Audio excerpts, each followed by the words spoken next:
que nos habíamos quedado ayer se ajustaron por 2 que fueron enviados a Galveston y un ajuste también derivado del censo de Hidalgo y que queda en 55, 51, que es el compromiso de seguir dando la mejor atención, indudablemente de un nivel que no podemos dejar hacia abajo y que desde nuestro punto de vista todavía tienen algunos de ellos posibilidades de salvar su vida.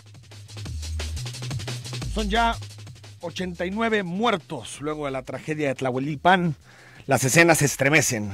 Cientos de personas llenando botes, bidones y recipientes con gasolina robada. Niños mojados de combustible.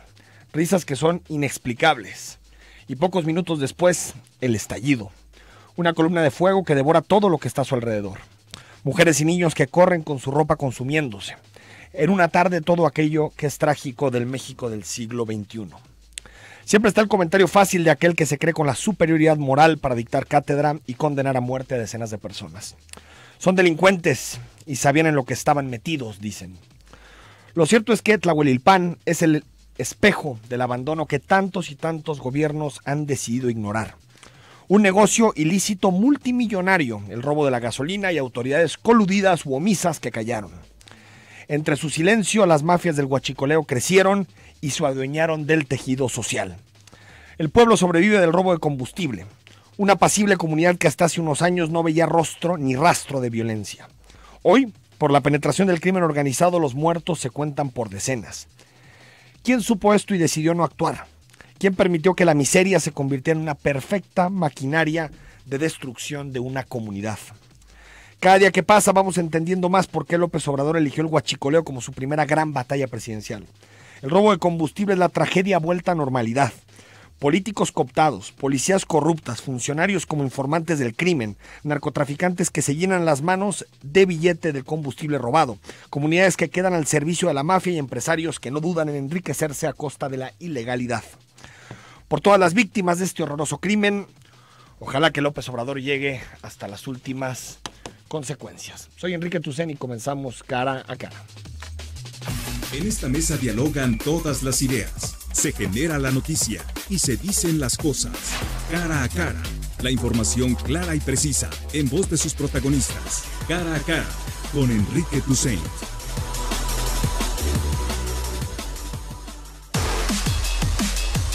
9 de la mañana con 7 minutos. ¿Qué sabemos de la tragedia de Tlahuelilpan?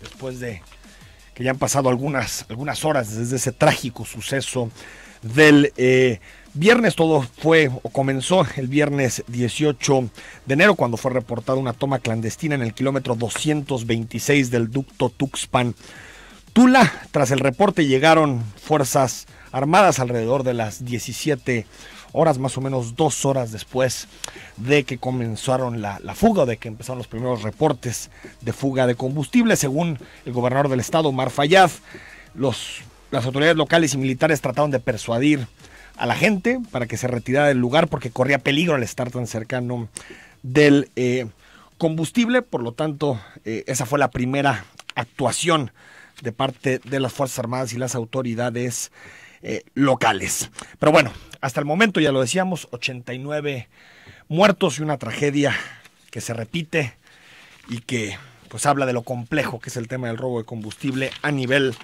nacional. Tengo en la línea telefónica a Fernando Rodríguez. Él es periodista y conoce muy bien la realidad de esta zona del país, de esta zona de Hidalgo. Fernando, ¿cómo estás? Muy buenos días. Hola, Enrique, muy buenos días a ti y a tu auditorio. Oye, Fernando, a ver, platícanos, tu familia es de un pueblo cercano a Tlahuelilpan, ¿no?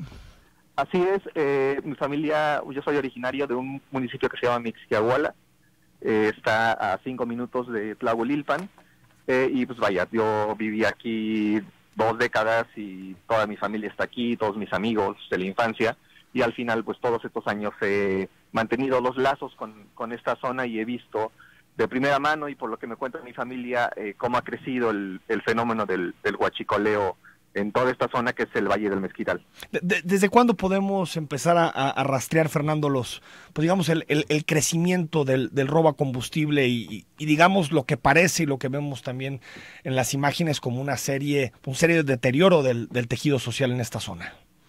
Pues por lo menos en un par de años o 2-3 años es cuando más creció este fenómeno. Creo que el punto de quiebre en la zona fue el momento en el que el gobierno del presidente Enrique Peña Nieto anunció la liberalización de los precios de la gasolina, justo precisamente en esa semana en la que el gobierno federal ese entonces hizo el anuncio, hubo una serie de protestas, saqueos a las gasolineras. Sí. Acá pues hoy hay únicamente 3 estaciones de gasolina, a las tiendas de conveniencia, la gente estaba inconforme con el aumento del precio de la gasolina. Y a partir de entonces es cuando empieza a crecer el fenómeno del robo de combustible.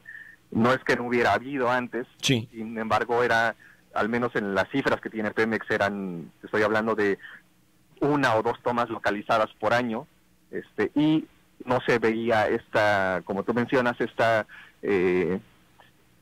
deterioro del tejido social que vemos actualmente. Porque en los últimos 3 meses se han detectado 10 tomas clandestinas. Es lo que tenemos entendido de Pemex. Digo, también la paraestatal no había dado cifras hasta, las últimas cifras que había dado eran hasta abril del año pasado. Tendríamos que exigirles que den las cifras no solo de Tlahuelilpan, porque como yo comentaba en las redes sociales, sí. Tlahuelilpan ni siquiera es el municipio más afectado por este fenómeno. Hay otro municipio que tiene... ¿Que Zontepec, decías? Así es, Zontepec, sí. Que el año pasado tan solo tenía 60 tomas. Y ahí es donde la cuestión no solo del robo, sino también de la inseguridad, de la violencia, los asesinatos derivados muy posiblemente de las bandas que se encargan de perforar los ductos, ahí es donde está la situación más grave. Esta es la zona que mencionas en tus redes sociales, conocida como el Valle del Mezquital. ¿Qué tan grande es, Fernando, esta zona? Para darte una idea, ocupa a lo mejor una tercera parte del estado de Hidalgo. Es una zona enorme. Muy extensa es una zona muy extensa hacia el suroeste del estado, y curiosamente tiene también uno de los ejidos más grandes del país, y si no se me da el dato, es el ejido más grande de América Latina que se riega con aguas negras. Entonces, para que te des una idea, pues la mayor parte de la población, más de la mitad de la población, vive de la agricultura, y esa agricultura pues básicamente de autoconsumo. Fernando, este robo de combustible, como vimos las escenas que vimos este fin de semana en la zona, ¿tiene que ver con operación del crimen organizado? ¿Tiene que ver con bandas que se han articulado en torno al huachicoleo? ¿Quién está detrás? Pues mira, al principio eran pobladores locales, gente que se organizaba y que así empezó a crear pequeños, digamos, grupos, pues, digamos, delictivos que empezaron a dedicarse a esto, y era un poco pues de tamaño pequeño, digamos, pero en los últimos años ha entrado pues ya bandas más organizadas, que es el mismo momento en el que la criminalidad se ha disparado. Ayer yo entrevistaba a un huachicolero de acá de la zona, y me decía que pues en los últimos meses ya ha habido gente que ha venido, digamos, las bandas locales se han equipado o han buscado a personas que trabajan ya en grupos criminales de otras zonas del país, que han venido acá, digamos, a servir como su cuerpo de seguridad o cuerpo armado de estas bandas que en un principio eran locales, y que pues ahorita ya está creciendo su poder de fuego.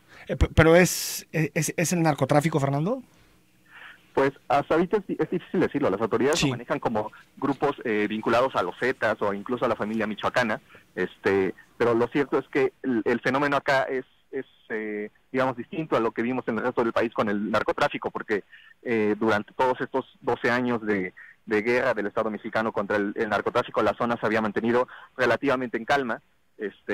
No había habido episodios graves de violencia, porque no había presencia del crimen organizado. Entonces, las bandas, los grupos de narcotráfico que están muy presentes en el resto del país, acá no tenían una presencia significativa. Entonces, digamos que el crecimiento empezó directamente de grupos que salieron del pueblo y que últimamente pues ya han buscado el apoyo, por así decirlo, de grupos más grandes de otras zonas del país. Oye, Fernando, y la presencia del crimen organizado e incluso de la violencia en el Valle del Mezquital, ¿también la ubicas precisamente en los días posteriores al gasolinazo?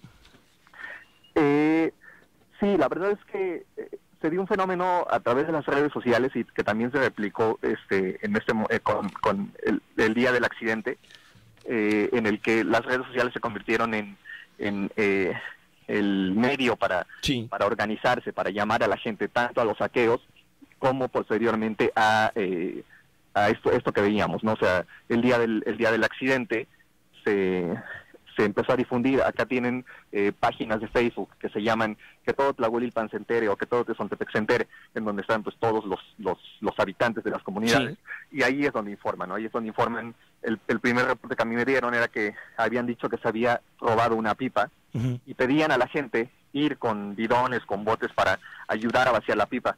Posteriormente la información se corrigió enseguida y dijeron, no es una pipa, hay una fuga de un ducto. Entonces invitamos a la gente a que vengan, y así es como se está organizando, y así es como te pasó también con los saqueos que te menciono. Todo ha sido a través de redes sociales, y al final pues en los municipios pues todo el mundo ya sabe dónde están los ductos, quiénes son los que venden, quiénes son los que compran también. Entonces digamos que ha permeado todo el tejido social. Dos preguntas antes de despedirte, Fernando. La primera, ¿qué tan pobre es esta zona de Hidalgo? Pues estoy hablando de que el 60% de la gente vive de la agricultura, más o menos el mismo porcentaje según Coneval está en pobreza, el 12% está en pobreza extrema. Es personas, como te digo, personas que se dedican a pastorear, a la agricultura, y que todo es prácticamente de autoconsumo. Los municipios tienen comunidades que están más alejadas de la cabecera municipal, que como es el caso de San Primitivo, donde ocurrió el accidente, y en estas comunidades la verdad la pobreza es todavía más grave que en las cabeceras.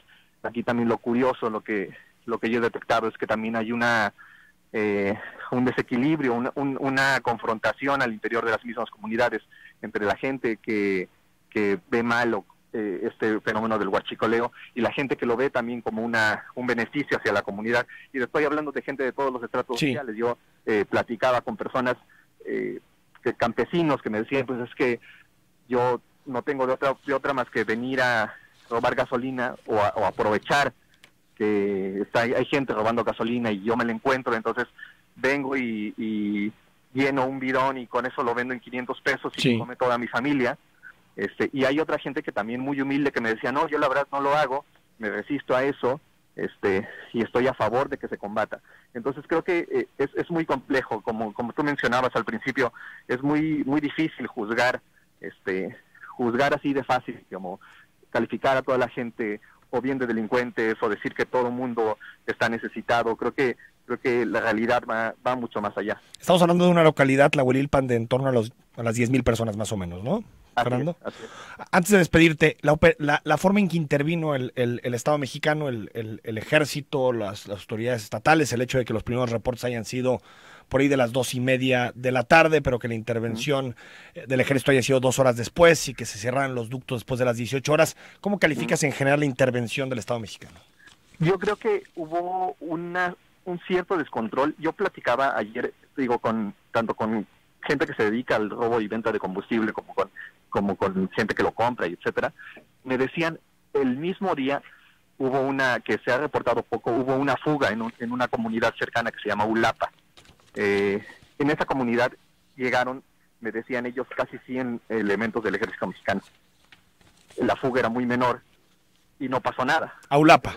A Ulapa, exacto. Sí, porque fueron, en el caso de Tlahuelilpan, fueron 25, 50, ¿no? Exactamente, y te estoy hablando de que es una distancia de 10 minutos, 15 minutos en auto, de un lugar a otro.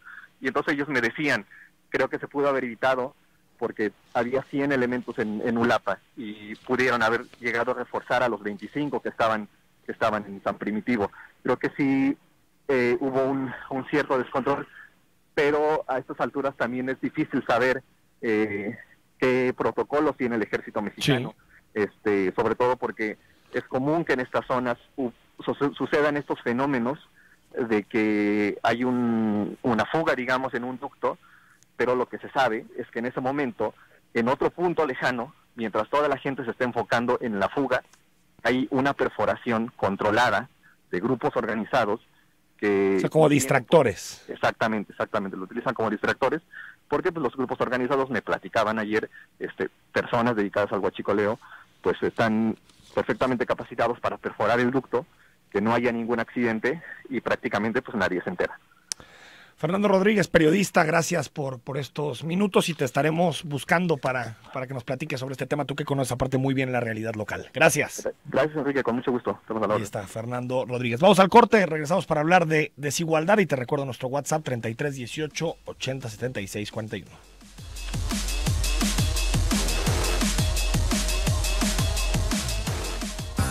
Estética auditiva. La mañana con 23 minutos. Gracias por estar en comunicación con nosotros. Hay muchísimos mensajes de WhatsApp sobre el asunto del fin de semana, la tragedia en torno a los ductos de Pemex en Hidalgo. Recuerda, escríbenos y danos tu opinión. 33 18 80 76 41. Bueno, sin duda México es uno de los países más desiguales del mundo. Solo basta con ver las cifras. 4 magnates en este país tienen riquezas que alcanzan el 9% del Producto Interno Bruto y el 1% de la población tiene poquito más de un quinto de toda la economía, es decir, el 21% de la riqueza. De la misma forma en México, de acuerdo al último estudio de Coneval, hay 53 millones de ciudadanos en pobreza y en algunos estados del sur del país esta cifra alcanza el 70-75% de la población. Hoy platicamos con Milena Dovalí, coordinadora de investigación de Oxfam México. ¿Cómo estás, Milena? Muy bien, gracias. Gracias por acompañarnos. Y con Héctor Castañón, que ya nos ha acompañado en otras ocasiones. Hola, buenos días, Enrique, bien, muchas gracias. A ver, ¿por qué no empezamos, Milena, platicando? Hoy presentan el informe Bienes Públicos, Beneficios Privados aquí en Guadalajara. Sí, este informe viene de la Confederación Internacional de Oxfam. Cada año representantes de Estado y de gobierno se reúnen en Davos, en Suiza, junto con líderes también del sector privado, para hablar pues cuestiones de la agenda global, ¿no? Entonces, Oxfam, en un intento de mantener ahí el tema de la desigualdad para que no sea olvidado más en estos pues foros, es donde lo presentan, ¿no? Y básicamente hace un recuento de la desigualdad y normalmente da recomendaciones a los gobiernos. Mañana empieza este Foro Económico Mundial y pues nosotros ahora lo estamos presentando el día de hoy. ¿Por qué bienes públicos, beneficios privados? Sí, este es como un juego de palabras. La idea en general del informe es que durante los últimos años los 1,000 millonarios se han duplicado, tan solo en un año se duplicaron. Su riqueza creció en alrededor de 2.500 millones de dólares al día, mientras que el del 50 más pobre se redujo en 50 millones, ¿no? Entonces vemos que estas brechas se siguen exacerbando. Y más aún, pues, las corporaciones no pagan los impuestos que les corresponden, las grandes ¿no? empresas. Exacto. En los últimos años en la OCDE, en los países de la OCDE, los impuestos a las familias y al consumo, como el ISR, el IVA, han aumentado en alrededor del 50% a nivel global. Y en cambio, los impuestos a las corporaciones siguen disminuyendo, ¿no? O sea, cada vez más vemos un mundo desigual. Exacto. En donde unos pocos, las grandes multinacionales, corporaciones, obtienen grandes ganancias y el 50% más pobre del mundo ve sus ingresos reducirse. Exacto, se siguen empobreciendo, ¿no? Y los impuestos, que son supuestamente este mecanismo para redistribuir, no están siendo efectivos. Entonces ahí es donde viene lo de beneficio público, ¿no? Porque la idea es que si estas corporaciones pagaran los impuestos que por justicia pues les tocan, por decirlo así, cada gobierno invirtiera esto en servicios públicos, salud, exacto, educación, salud, sociales, ¿no? Sí, podríamos empezar a cerrar la brecha. De hecho, así, para unos datos, actualmente 262 millones de niñas y niños a nivel mundial no tienen acceso a la educación y 10,000 personas mueren cada día por falta de acceso a medicamentos y profesionales médicos, ¿no? 10,000 personas en el mundo. Ajá, y exacto. Supongo que sobre todo en América Latina y África, ¿no? Sí, de hecho América Latina es la región más desigual del mundo. Entonces, aun cuando hay países que sí han tenido casos exitosos en cuanto a sus servicios públicos, sí pasa mucho aquí. Y en México, pues lo sabemos, ¿no? Aun cuando la carencia por servicios a la salud ha disminuido mucho, esto no significa realmente un acceso. Héctor, ¿por qué es importante este debate global sobre la desigualdad? Sí, mira, una narrativa que escuchamos normalmente entre diferentes grupos es que el problema es la pobreza, no la desigualdad, sí. ¿no? Si alguien va a ser muy rico, pues que sea muy rico, ¿no? Sí. Que es más bien envidia lo que mueve el movimiento contra la desigualdad. Sin embargo, lo que tenemos que pensar es que cuando acumulas tal cantidad de riqueza, ya no es con el propósito de resolver tus necesidades, ¿no? Las necesidades de Carlos Slim están más que resueltas. Entonces, ¿por qué se busca cada vez más dinero? Porque lo que obtienes con esa riqueza es poder, ¿no? Y es el poder para configurar el territorio, la política, las instituciones, etcétera. Entonces, la acumulación de riqueza nos habla también de la acumulación del poder, y esta brecha que existe es que cada vez hay más personas con menos poder, menos capacidad de configurar su espacio, su comunidad, etcétera, más, ¿no? Y esto también lo vemos que esto se ve reflejado en la acumulación de los recursos, ¿no? Hoy los principales acuíferos del planeta están en manos de corporaciones privadas, ¿no? Y ya no son con operaciones ilegales de desposesión del suelo, sino con operaciones perfectamente legales, porque compran la tierra, pero cada vez son menos las personas que tienen posibilidades de adquirir bienes, territorio, un espacio para una vivienda digna, un espacio para un trabajo, ¿no? para un suelo productivo, etcétera. Entonces, hay una hiperconcentración no solo de riqueza, sino de los recursos del planeta, ¿no? Y esto también afecta a las democracias, ¿no? Vemos que en los países más desiguales hay dicen cada vez ciudades más llenas, cada vez ciudades más empobrecidas y cada vez urnas más vacías, ¿no? Entonces, afecta muchas dimensiones de la vida, y obviamente en el caso de México esta desigualdad extrema muchas veces se transforma en violencia, y eso se nos regresa, ¿no? En forma de homicidios, en forma de delincuencia, etcétera, ¿no? No es una línea directa, pero así ocurre, ¿no? Es la violencia económica que se traduce en violencia social. Ahora, la desigualdad atenta o puede atentar contra la democracia como sistema político. Definitivamente, porque lo que se ha estudiado y lo que el mismo Davos reconoce en una serie de documentos que ha sacado para el 2019 es que cada vez más los votos de los representantes populares van en el sentido de los intereses de los intereses privados y no de los públicos. Esto quiere decir, se ha hablado mucho de la captura de las instituciones, ¿no? Entonces, la gente, digamos, se desenfranquicia, o sea, no se ve reflejado en las franquicias de los partidos políticos porque están respondiendo más a intereses privados, ¿no? El caso que vemos en México, pues es uno de los pocos casos en donde, pues de un trabajo con bases populares, pues digamos, el voto popular finalmente superó al voto de las tendencias que vemos, por ejemplo, en Brasil, ¿no? Entonces, sí, no es una sola línea, pero ciertamente el populismo, ¿no? Encuentra un campo fértil donde hay mucho más desigualdades, ¿no? Entonces, ahí están los riesgos en la democracia, en los sistemas políticos, en las instituciones, en los recursos naturales, de las desigualdades extremas que estamos viendo. Milena, ustedes en Oxfam ponen mucho énfasis en el asunto fiscal, en los impuestos. Exacto. Para corregir las desigualdades. Yo recuerdo el estudio de Gerardo Esquivel de desigualdad extrema sobre este tema, y lo que decía es que prácticamente en este país los impuestos no sirven para corregir las asimetrías económicas, que incluso en muchas ocasiones la hacen mucho más grande, tanto los impuestos como el gasto del Estado. No sé cómo calificas, Milena, lo primero que has visto digamos, las primeras intenciones de López Obrador en esta materia. No ha hablado mucho de impuestos, más bien de política social. Sí, los impuestos, Oxfam siempre se ha declarado a favor de impuestos progresivos, es decir, impuestos a los más ricos que ayuden a financiar, pues, el desarrollo de programas sociales que puedan ayudar a los más pobres, ¿no? Pero sin duda en México es un tema muy delicado, porque muy poca gente, nosotros hablamos de que hay un rompimiento en la relación de la población y el Estado. Como la gente normalmente no ve esos impuestos traducidos en algo, sí. Es un tema, o sea, si tú le dices que se los vas a subir aún más, pues genera descontento. Y más que eso, actualmente el ISR llega a más del 30%, mientras que los impuestos a bonos y acciones, que son los que se les dan a como solo los más ricos. Los financieros, ¿no? Ajá, son solo del 10% y efectivos aún menos, ¿no?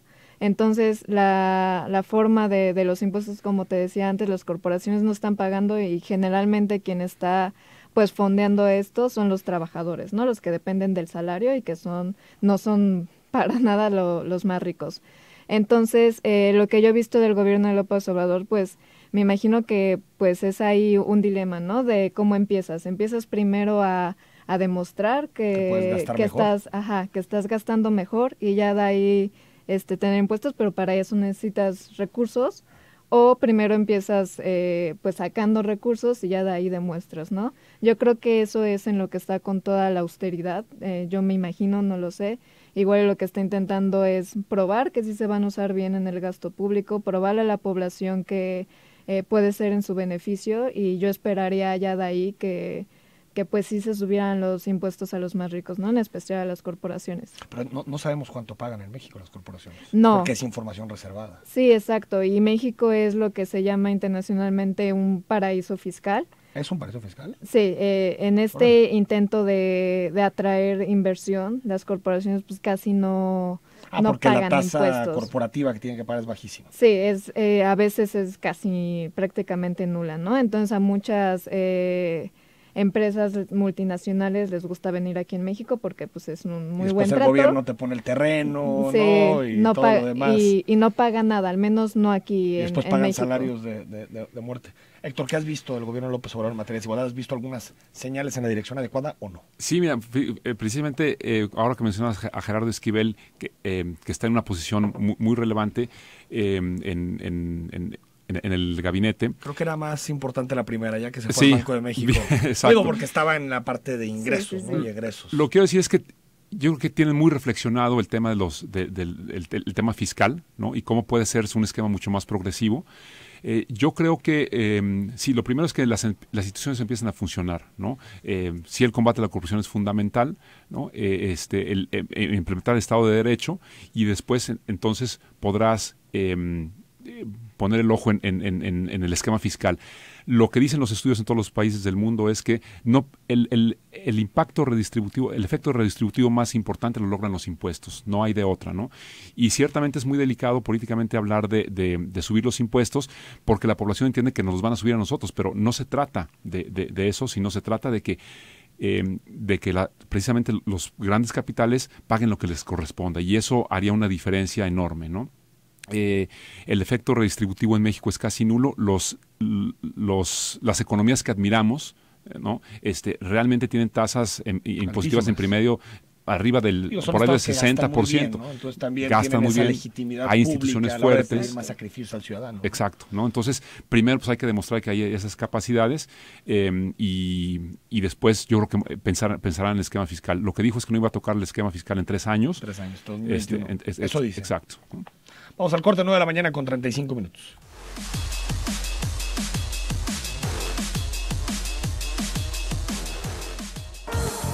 Zona 3. Todo un plus en el 91.5. Síguenos en redes como Zona 3 Noticias.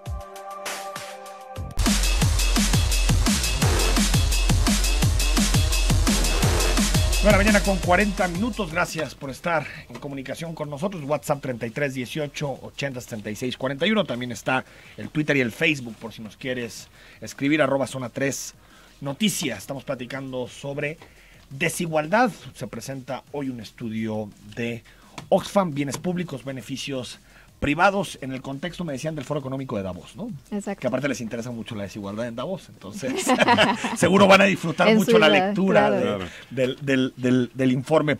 A ver, nos quedamos hablando de algunos temas que se han tocado digamos, de refilón en el sexenio de López Obrador en este mes y medio. Está el tema, por ejemplo, Milena, de que lo han propuesto mucho, consolidar un sistema de salud universal en el país, como una forma de entender el combate a la desigualdad. ¿Es posible con los recursos económicos que hay en este momento en el país, o tendría que ser una amplia reforma fiscal para que tuviera sustentabilidad un sistema de salud universal? Sí, obviamente para un sistema universal sí se necesitaría una reforma fiscal, como hemos estado diciendo, obviamente con impuestos a los más ricos y a las corporaciones, pero un sistema universal tiene múltiples beneficios. Prospera, por ejemplo, actualmente tiene un 50% de error de exclusión, lo que significa que el 50% de sus beneficiarios no deberían de serlo.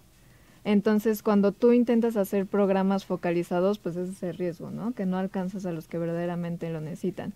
Cuando son universales, en cambio, pues tienes más opción de realmente generar un cambio estructural en el país. Y universal significa que trabajes o no trabajes, seas Exacto. quien sea, el simple hecho de habitar y vivir en México te da derecho a la salud universal, Sí. a todo tipo de atención. La política social en México, de hecho, ha tenido, en la opinión de Oxfam, esa falla, que ha condicionado la política social a que trabajes, a que seas algo en específico, especialmente el empleo. Bueno, que llegó ya después de el ahí- Seguro Popular a tratar de, pues digamos, equilibrar eso, pero también es un acceso muy limitado a atención Sí. sanitaria. Sí, y por eso Oxfam justo en este reporte está planteando que tanto los servicios de salud y educación sean universales, sean gratuitos, públicos, con enfoque de género y también transparentes. Sobre todo este debate sobre las herencias, Héctor, ¿vale la Sí. pena debatir esto, discutir esto en México? Un impuesto a las grandes herencias, supongo que estamos hablando de las grandes herencias, ¿no? Claro. No, Sí. no un coche o una casa pequeña, ¿no? Claro, mira, la acumulación extrema de riqueza deriva en acumulación extrema de bienes, de propiedades para garantizar el acceso a la riqueza tus generaciones próximas, ¿no? Podemos hablar de que la gente busca resolver la situación de sus hijos, pero también hay quienes pueden resolver nietos, bisnietos, tataranietos, etcétera, sin fin. Es decir, no hay un desincentivo para la acumulación de propiedades, ¿no? Entonces, si no hay un límite a la acumulación de riqueza, entonces tampoco hay un límite a la acumulación de propiedades, ¿no? Entonces, el impuesto a las herencias lo que busca es justamente desincentivar o digamos compensar un poco este proceso de acumulación del suelo que está expulsando gente de las ciudades, que está limitando el acceso productivo a las pequeñas empresas, etcétera. Entonces, ese es uno de las estrategias interesantes que pudieran ponerse en práctica. Milena. Sí, de hecho, a nivel mundial, alrededor de un tercio de la riqueza de los más ricos viene de las herencias. Y también, solo para darle una idea, en México, por cada 100 pesos, el 1% más rico tiene 40 y el 50% más pobre menos de 4 pesos. Entonces, O sea, eso 10 a quiere... 1. Exacto. 1.3 millones tienen 10 veces más de riqueza que 65 millones, ¿no? Entonces ahí es cuando vemos que hay un problema y las herencias pues son una parte fundamental, es lo que hace que siempre las mismas familias sean las que O sea, en están lugar ahí. de que alguien acumule capital y propiedades por innovación, creatividad, atender demandas sociales, en realidad se reproduce la riqueza a través de herencias. Sí, Porque tienes un papá o una mamá que son ricos. Branko Milanovic, un gran investigador de desigualdad, hizo incluso un estudio de cómo las 1000 familias más ricas de Europa seguían siendo desde hace miles de años, ¿no? Son las mismas de siempre. Entonces ahí es donde vemos que se sigue reproduciendo en México, pasa igual y pues es una forma de que pues paguen lo Y justo. siendo un continente menos desigual que América Exacto. Latina, Sí, en donde aquí- sí también seguro podemos rastrear las primeras riquezas en el siglo XVI Sí, o XVII. sí, ¿no? seguramente, sí. Ahora, otro tema que surge, perdón, Héctor, para avanzar, que nos queda poquito tiempo, es el asunto del salario mínimo. ¿Está impactando o no porque ya hubo un incremento importante en 2018 en el salario mínimo en México, fue 8 o 9% en términos reales, en este año también 10-12%. ¿Veremos cambios en la desigualdad por el salario mínimo o no?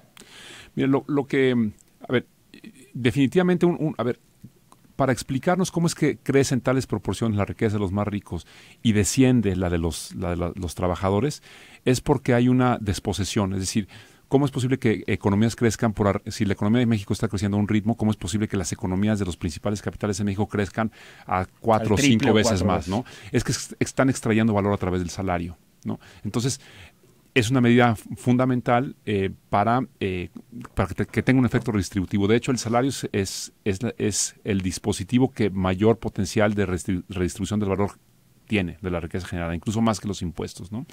Si alguien gana bien, con eso se resuelven muchas de las situaciones. Sin embargo, aquí los programas sociales tienen que subsidiar los bajos salarios, ¿no? Entonces nos está costando a todos los bajos salarios que grandes empresas pagan, o las empresas transnacionales que se instalan en México precisamente por esa ventaja competitiva aparentemente, ¿no? Entonces, definitivamente puede tener un impacto. Se ha estudiado que subir el salario para acercarse a la línea de pobreza, para colocarse por encima de la línea de pobreza, no tiene efectos directos en la inflación de cuestiones de la canasta básica. Lo hemos visto. Está Exacto. Claro. La inflación exacto. que hemos visto es gasolina, sobre todo. Entonces, en el tema de salarios, hay mucho que hacer en temas, primero, legales, el tema del salario mínimo, pero también en temas de estrategias de promoción económica. No debemos seguir promoviendo la instalación de empresas que paguen salarios precarios, porque al final nos están costando. Tenemos que subsidiar con el Estado un montón de déficits que van dejando, ¿no? Bueno, y otra injusticia lo vemos en el Coneval, en el índice de pobreza laboral, la tendencia por gente que trabaja 40, 45, 48 horas semanales y que aún así es pobre, Milena. Claro. Aún así está debajo de la línea de bienestar mínimo de Coneval. Sí, de hecho, últimamente hasta empezó un término de esto de trabajadores pobres, donde ya tener 1 o 2 salarios no alcanza. De hecho, en México, en una familia de aproximadamente 4 personas, que es como el promedio, cada uno de los jefes de familia tendría que ganar 2 salarios mínimos para poder satisfacer estas necesidades básicas, ¿no? Entonces, eso era antes de los aumentos, pero aún así vemos que pues sí hay mucho tiempo, mucho espacio por delante. Milena, nos tenemos que ir, pero para quien le interese la investigación, el estudio y quien quiera incluso acompañarnos hoy en la presentación, que nos repitan la invitación. Sí, claro. El informe lo pueden encontrar en nuestra página, que es www.oxfammexico.org, y a rato estaremos en Casa Territorio a las 5, también en una presentación más exhaustiva por si nos quieren acompañar. Milena Dovalí, coordinadora de investigación de Oxfam México, gracias por estar con nosotros. Héctor Castañón, gracias. Al contrario, gracias a ustedes. Muchas gracias. Vamos al corte y leemos tus comentarios.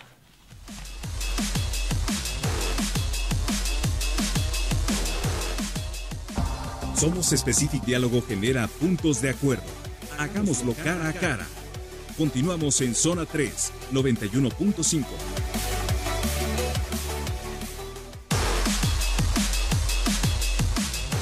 A las 10:40 de la mañana, una toma clandestina nos sacó el ducto de operación. Lo volvimos a reiniciar. A las 4:19 de la tarde de ese mismo día de ayer, otra toma clandestina nos sacó el ducto. Lo volvimos a reiniciar y a las 18:40 del día de ayer, de nueva cuenta nos sacaron el ducto en funcionamiento. Lo reiniciamos a las 8:05 de la noche de ayer y hasta el momento se encuentra en operación. Bueno, esto es lo que sabemos a las 8 de la mañana, poquito antes de las 8 de la mañana del domingo. Petróleos Mexicanos informó que se habilitaba el ducto Salamanca. Guadalajara no está, digamos, no está siendo utilizado a su máxima capacidad, porque como lo describía Octavio Romero Oropesa, el director general de Petróleos Mexicanos, fueron encontrando pues, algunas perforaciones y tuvieron que cerrar el ducto en distintas ocasiones, pero lo que conocemos de parte de Amegas, de Petróleos Mexicanos e incluso del gobernador Enrique Alfaro, es que podríamos hablar más o menos de que llegarán 20,000 barriles cada 2 días a través de los ductos, a los que sumarán los otros 45,000 que llegan a través de pipas, y estaremos más o menos en torno a un 85-90% de la cobertura energética, petrolera, de combustibles que necesita la zona metropolitana de Guadalajara. Lo que te dicen los especialistas es que va a ser lento, pero esperan que esta misma semana ya veamos mayor normalidad en el abasto de gasolina en la ciudad. De todos modos, creo que si algunos automovilistas podemos ahorrar un poquito y no tenemos que ir a hacer filas en las estaciones de gasolina, es mejor, pues, para evitar grandes aglomeraciones y también, pues, en realidad todos nos metemos el pie porque generan mayores filas, mayores colas y por lo tanto perdemos más tiempo a la hora de cargar gasolina. Bueno, en más temas nacionales, terna para interino en Puebla ya tenemos, sobre que quedó un poquito opacado por otros debates, pero ya hay terna para sustituir a la gobernadora Marta Erika Alonso. Ya tenemos los nombres, todo apunta que puede ser digamos, Jesús Rodríguez Almeida, quien era secretario general de gobierno de Marta Erika Alonso. También aparece Guillermo Pacheco, que se desempeñó en Puebla como presidente estatal del PRI. Un tercer nombre más bien vinculado a Nueva Alianza, que es Gerardo Islas Maldonado. Esos son los nombres que suenan para el interinato en Puebla. Y por cierto, avance en INE. Parece que va a haber otro partido político, vinculado a Elbester Gordillo. El nombre: Redes Sociales Progresistas. Y bueno, desde el principio han dicho que tienen una alianza directa con el presidente Andrés Manuel López Obrador. Bueno, algunos comentarios. Manuel Godoy: todavía tienen el descaro de pedir indemnización cuando eran unos delincuentes. Ya nadie les mandó a que fueran allá. Gracias, Manuel, por tu comentario sobre el asunto de este fin de semana. Por favor, dale lectura, Enrique. Buenos días. En el pueblo, la gente común, quienes corren a llevarse los artículos que caen de trailers accidentados, cargan con electrodomésticos, destazan vacas, llevan a sus hijos para poder cargar más productos. Gracias al pueblo que las tapas de hierro desaparecen de las coladeras que no duran. Los horribles imágenes de ayer en Tlahuelilpan son un ejemplo de que el pueblo no es intrínsecamente bueno. Gracias por tu comentario. Nos dice también 8812, no hay mucha fila, las 3 gasolineras de Patria tienen, antes de llegar a Naciones Unidas, la de Akron de la esquina y la del Oxxo Gas enfrente de los Tecos. Gracias por tu reporte. José de Jesús Ramírez: qué vergüenza y tristeza lo que sucedió en Hidalgo, porque siento que se pudo haber evitado si la autoridad ejercía el respeto a la ley. Creo que los militares presentes pudieron haber acordonado, salvaguardando el ducto y sobre todo protegiendo a los habitantes. Pues sí, pero eran muy poquitos. Lo que dice el gobierno de México es que no previeron que el asunto era tan grave, pero sí, yo creo que el ejército está para intervenir. No creo que en todos los casos la represión sea la mejor vía, pero en este caso definitivamente si el ejército hubiera actuado en conjunto con las autoridades estatales, con los protocolos en el tema, tal vez la tragedia hubiera sido evitada. Por supuesto que nadie en ese entorno sabía que eso iba a ocurrir. Dice terminación 4650, primer acto, gente cometiendo un delito. Segundo acto, los militares lo invitan a retirarse. Tercer acto, explota. Los militares retiran a la gente por la fuerza. Cuarto acto, los militares y el gobierno son culpables de la estupidez de la gente. México mágico. Gracias. Ulises: demasiado tráfico en Américas por la gasolinera de Américas y Garibaldi. Increíble que los camioneros sigan haciendo de la suya con la ruta 646, número ecológico 0149. Gracias, Ulises, por tu comentario. Lo pasamos a las autoridades competentes. 5077, gracias por tu comentario. Patricia Pulido: buenos días. La ejecución de la parca, conveniente. Pues la parca es quien parece, dentro de todos los análisis que se han hecho en torno al tema, quien estaba detrás de esta red tan extendida de guachicoleros en el valle del que nos platicaba Fernando al inicio de esta transmisión. Y pues sí, es parte de las líneas de investigación, precisamente la parca. Andrés González: buenos días. Pienso que es injusto culpar al ejército. La misma gente que hace unos días secuestró y golpeó a varios soldados porque actuaron contra guachicoleros, ahora les reclaman que no hayan actuado. Es muy complicado, coincido contigo. Pati Alcalá: buen día, Enrique. El presidente Andrés Manuel siempre ha dicho que se tiene que acabar con la corrupción. Ahora lo comprendemos. El pueblo debe de practicar la resistencia civil y apoyar. 3425, buenos días. Siempre me sorprendió porque los periodistas son los que hacen investigaciones de casos serios, delicados, y ellos son los más perseguidos. Me sorprendió los comentarios en cadena por el suceso de Hidalgo, sarcásticos. ¿Qué está pasando? Falta de sensibilidad por el dolor ajeno. La semana pasada Broso también invitó a un periodista sobre un libro que hizo hace años sobre oceanografía y robos en Pemex. Aristegui lo comentó en el 2014 y no pasa nada. Muchas gracias por tu comentario. Nos dice también: buen día, señor Tucen. El responsable de la tragedia en Hidalgo se llama Enrique Peña Nieto por liberar los precios de los combustibles. Alfredo: en mi opinión el problema no es la desigualdad sino los privilegios. Slim y la mayoría de los millonarios lo son por sus vínculos con políticos en todos los partidos. No me molesta que alguien tenga mucho dinero, que yo me molesta que lo consiga con base en conectes. Y el problema, Alfredo, es que las cuatro riquezas más grandes de este país, todas provienen de privatizaciones, todas provienen de relaciones y de influencia con el gobierno. Creo que es cierto, el principal problema en este país son los privilegios, pero también es importante hablar de la desigualdad que existe entre las personas y la desigualdad también que existe entre los territorios. No es lo mismo el norte, el sur, el occidente del país. Francisco Galván: excelente programa. Yo no llamaría paraíso fiscal a México como le llamó tu invitada. Este tipo de decisiones me parece de lo más acertado, ya que invitan a la inversión en el país y en la región. Son fuentes de empleo. No soy experto en la materia, pero creo que paraíso fiscal es otra cosa diferente. Gracias, Eduardo Vallejo: las políticas populistas que intentan quitarle a los ricos siempre han fracasado. Mejor enfóquense en hacer que los pobres tengan más. Bueno, el debate de siempre. Pepe: son lacras la mayoría de los ricos, por eso hay grupos criminales. Hugo Mena. Enrique, te felicito, excelente tu comentario, te agradezco que estás atrás de este micrófono, gente como tú sirven a México, muchas gracias. Hoy a partir de las 12 ya están despachando de manera regular el servicio, Avenida Tepeyac y Tchaikovsky, Federalismo y Juárez, Avenida 8 de Julio, muchas gracias Hugo Mena por tu comentario. Eduardo Jiménez, hola Enrique, no gano salario mínimo, ¿cómo me ayuda el aumento? Prometo, Eduardo, que lo analizaremos después, hay muchísimos comentarios, gracias por participar esta mañana de lunes. Retomamos la conversación a las 6 de la tarde en la tercera emisión de Zona 3 Noticias para analizar los temas del día y debes estar pendiente de la transmisión de Zona 3 Noticias donde vamos a estar pues informándote sobre gasolina, abasto y cómo se normaliza el flujo de combustible en la ciudad. Soy Enrique Tucen y te espero a las 6.